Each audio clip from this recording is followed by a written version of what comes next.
I have learned from you that serving God is not a banquet of flowers, but calls for total dedication, resilience, perseverance, and trusting in God. We will always love and miss him in equal measures. We will live to cherish your memories. You will forever remain in our heart. Dad was so strong until his illness gave a visit. At his sick bed, he normally prayed now and then.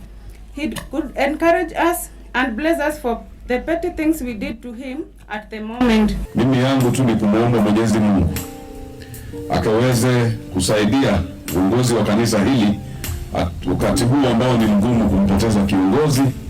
Basi Mungu apeane uongozi katika kanisa hili, azidishe amani ambao yeye alidumisha, na kazi ya Mungu ambayo aliendeleza, Mungu awezeshe iweze kuendelea.